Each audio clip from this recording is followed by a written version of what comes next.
এই মুহূর্তের সর্বশেষ আপডেট নিউজ নিয়ে আপনাদের সামনে হাজির হলাম। এখন শুনবেন সংবাদ শিরোনাম। যার কারণে কসাই মোদিকে হারিয়ে ক্ষমতায় বসছেন বিজয়, সেই নারী এমপি হচ্ছেন তামিলনাড়ুর মন্ত্রী। মোদির মসনদে পতন শুরু। আরও জানাবো, খেলাধুলা নিয়ে জুয়ায় জড়িতদের 10 বছর কারাদণ্ডের পক্ষে তামিম। আপনারা দেখছেন লাইভ নিউজ বাংলা। এতক্ষণ দেখছিলেন সংবাদ শিরোনাম, এখন দেখুন বিস্তারিত। রাজনৈতিক চাল কখনো কখনো যেন দাবার একটি ঘুঁটির মতো, ঠিক জায়গায় ফেললেই বদলে যেতে পারে দেশের ভবিষ্যৎ, পুরো জাতির ভাগ্যরথ। থালাপতি বিজয়, যাকে সাধারণ মানুষ সিনেমার পর্দায় দেখে চিৎকার করে ওঠে, এবার বাস্তবের রাজনীতিতেও দেখিয়ে দিলেন তিনি কেবল মুখের নয়, কাজে বড়।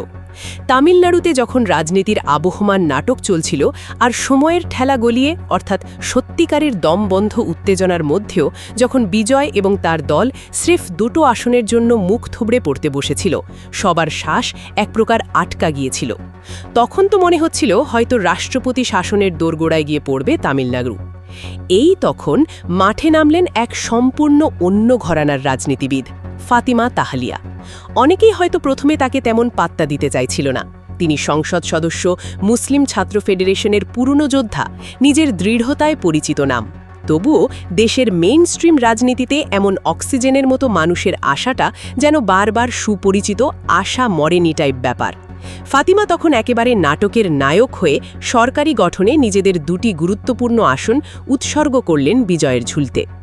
এই এক সাহসী সিদ্ধান্ত তামিলনাড়ুর ম্যাজিক সংখ্যা পূর্ণ করল, আর দেশের মানুষ দেখল একজন নারীর ভরসা, সহমর্মিতা কিভাবে রাজনীতির কাঁটাতারে নতুন আলো জ্বেলে দেয়।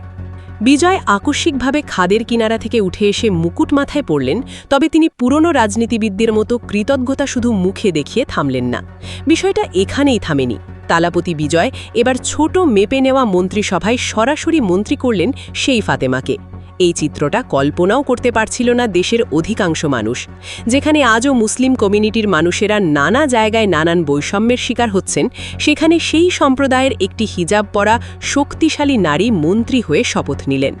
আসলে এটা শুধু ফাতেমা তাহলিয়ার ব্যক্তিগত জয় না, বরং সারা দেশের সংখ্যালঘু মুসলিম সমাজের কাছে এক আশার প্রতীক, এক সাহসের বাতিঘর হয়ে উঠেছে। আসলে ভারত জুড়ে যখন সাম্প্রদায়িক রাজনীতির বিষ গিলছে সাধারণ মানুষ, গেরুয়া শিবির যখন মুসলিমদের কোণঠাসা করতে উঠে পড়ে লেগেছে, তখন তামিলনাড়ু থেকে একেবারে অন্যরকম বার্তা দিল থালাপতি বিজয়। তিনি স্পষ্ট করে দিলেন, তামিলনাড়ুর মাটিতে ধর্মের নামে বিভাজন বরদাস্ত করা হবে না। কেউ যদি মুসলিম নারী পুরুষের ওপর হামলা চালায়, উগ্রতা দেখায়, তাহলে সেই অপরাধীর এমন সাজা হবে যা দেশবাসী চিরকাল মনে রাখবে। বিজয়ের এই দৃঢ়তা ভয় আর সংকোচ ভেঙে নতুন এক রাজনৈতিক পরিবেশের জন্ম দিল। বিশ্লেষকরা ইতিমধ্যেই বলছেন, এই সাহসিকতা ভারতের রাজনীতিতে এক নতুন অধ্যায় খুলে দিয়েছে এবং সংখ্যালঘু মুসলিম সম্প্রদায়ের মনে তারা নিজেদের আত্মবিশ্বাস ও আশা ফিরে পাচ্ছেন। এখানেই শেষ নয়। বিজয়ের এই পদক্ষেপ এখন দেশের সীমা ছাড়িয়ে বিশ্ব জুড়েও আশার বার্তা ছড়িয়ে দিতে শুরু করেছে। সাধারণ মানুষ, বিশেষত নারীরা, নতুন উদ্দীপনা, শক্তি আর সম্মানের সঙ্গে রাজনীতি ও সামাজিক আন্দোলনের দিকে আগাতে সাহস পাচ্ছেন। এটা কেবল এক নেতা বা এক দলের গল্প নয়, বরং কোনো অসাধারণ মুহূর্ত, যা বলে দেয় এখনও আমাদের দেশে সেই আদর্শবাদের, মূল্যবোধের রাজনীতির শেষ হয়নি। ঠান্ডা মাথার খেলাটা খেলেও সময় আসলে যখন সত্যিকারের সহানুভূতি, কৃতজ্ঞতা আর বিচক্ষণতা ঠিকঠাক মেলে, তখন রাজনীতির সেই দাবার বোর্ডে সেরা চালের পর জিতে যায় সাধারণ মানুষ, আর দেশ হয় আরও একটু প্রাণবন্ত, আরও একটু আলোকিত। এই বিজয়ের গর্জন আসলে একটা নতুন বার্তা দিচ্ছে। তামিলনাড়ুতে এখন থেকে আর গরু রক্ষার নাম করে মব লিঞ্চিং কিংবা হিজাব নিয়ে রাজনৈতিক খেলা চলবে না। ফাতিমা তাহলিয়া পাশে দাঁড়িয়ে বিজয়ের এই দৃপ্ত ঘোষণা ঠিক যেন নতুন এক যুগের শুরু। তিনি যেভাবে তার রাজ্যকে নিরাপদ আর ধর্মনিরপেক্ষ তামিলনাড়ু গড়ার শপথ নিয়েছেন, সেটা নিছক প্রতিশ্রুতি নয়, তিনি শুরুতেই দেখিয়েছেন তার কথার ওজন আছে।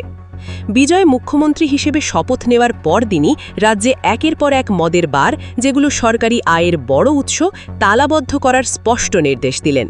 ভাবা যায়, তামিলনাড়ুর মতো জায়গায় যেখানে সরকারের কোষাগারে বিপুল টাকা আসে এসব দোকান থেকে, সেখানে এমন দুঃসাহসিক সিদ্ধান্ত আর কজন নিতে পারে? অনেকেই একে রাজনৈতিক আত্মহত্যা বলবে, কিন্তু বিজয়ের কাছে টাকার চেয়ে রাজ্যের মানুষের সুস্থতা, মেয়েদের নিরাপত্তা এসবই বড়। কে জানে কত মা, কত পরিবার প্রতিদিন এই মদের নেশায় শেষ হয়ে যাচ্ছিল। মঙ্গলবারকের এই ঘোষণায় তাদের বুক হালকা হয়েছে। এই সিদ্ধান্ত কেবল প্রশাসনিক শুদ্ধিকরণ নয়, এটা সমাজ বদলের আওয়াজ। মদের দোকান বন্ধ, মন্ত্রসভায় সংখ্যালঘু নেতা ফাতিমা তাহলিয়াকে সামনে রেখে বাস্তবিক ক্ষমতায়ন, উগ্রবাদ আর কট্টরপন্থার বিরুদ্ধে ঘোষণা, এগুলো সব মিলে তামিলনাড়ুয়াদের মন জয় করছে। কিন্তু এখানে থামছেন না বিজয়। যারা ভাবছে বিজয় শুধু রাজ্যের রাজনীতিতে সীমাবদ্ধ থাকবেন, তাদের বোঝা উচিত একেবারে ভুল জায়গায় দাঁড়িয়ে আছেন। বিজয়ের প্রত্যেকটা পদক্ষেপ খানিকটা অকপট, খানিকটা অদৃশ্য কোনো সুদূর প্রসারী পরিকল্পনার অংশ। আমি দেখি বিজয় চায় তামিলনাড়ুকে এদেশের সামনে মডেল হিসেবে তুলে ধরতে। এমন এক মডেল যেখানে ধর্মের নামে বিভাজন নেই, তরুণ তরুণী বেকার নয়, যেখানে সামাজিক মূল্যবোধের পতন নেই। মোদিজির গুজরাট মডেলের জবাবে বিজয় টিভিকে দিয়ে গোটা ভারতের সামনে দাঁড় করাতে চাইছেন একটা বাস্তবতা সম্পন্ন, ধর্মনিরপেক্ষ, মানবিক সমাজ। যদি এই মডেল সফল হয়, তাহলে সেটাই তো ভারতীয় রাজনীতির নতুন গতিপথ হতে চলেছে।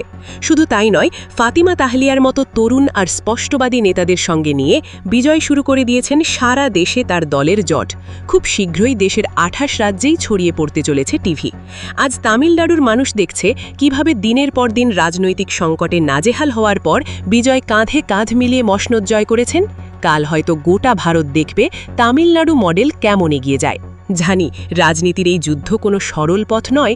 বিজয়, ফাতেমা তাহলিয়ার মতো শ্রমশীল তরুণ প্রজন্মের কাঁধে ভর দিয়ে আজ দক্ষিণ ভারতে যা শুরু হয়েছে, সেটা কাল হয়তো দিল্লির লাল কেল্লার দোরগোড়ায় পৌঁছাবে। বর্তমান সুপারস্টাররা প্রথম রাউন্ডেই সবাইকে চমকে দিয়েছেন। দিল্লির নেতৃত্ব এখন থেকেই একটু অস্বস্তিতে, কারণ তারা জানে দক্ষিণের এই ঝড় আসলে উত্তরে পৌঁছালেই অনেক পুরনো আসন ভেসে যাবে। রাজনীতির মাঠে এবার অন্য রকম কিছু ঘটতে চলেছে, এটা বুঝতে আর বেশি সময় লাগবে না।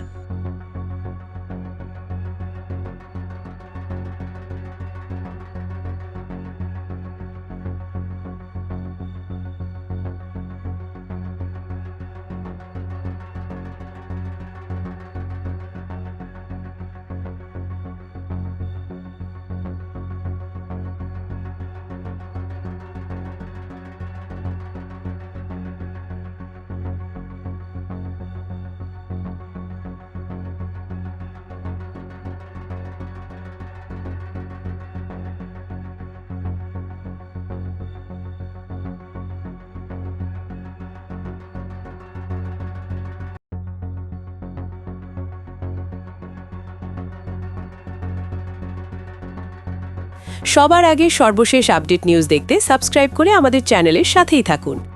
আমাদের নিউজ ভালো লাগলে লাইক, কমেন্টস ও শেয়ার করুন। ধন্যবাদ সকলকে।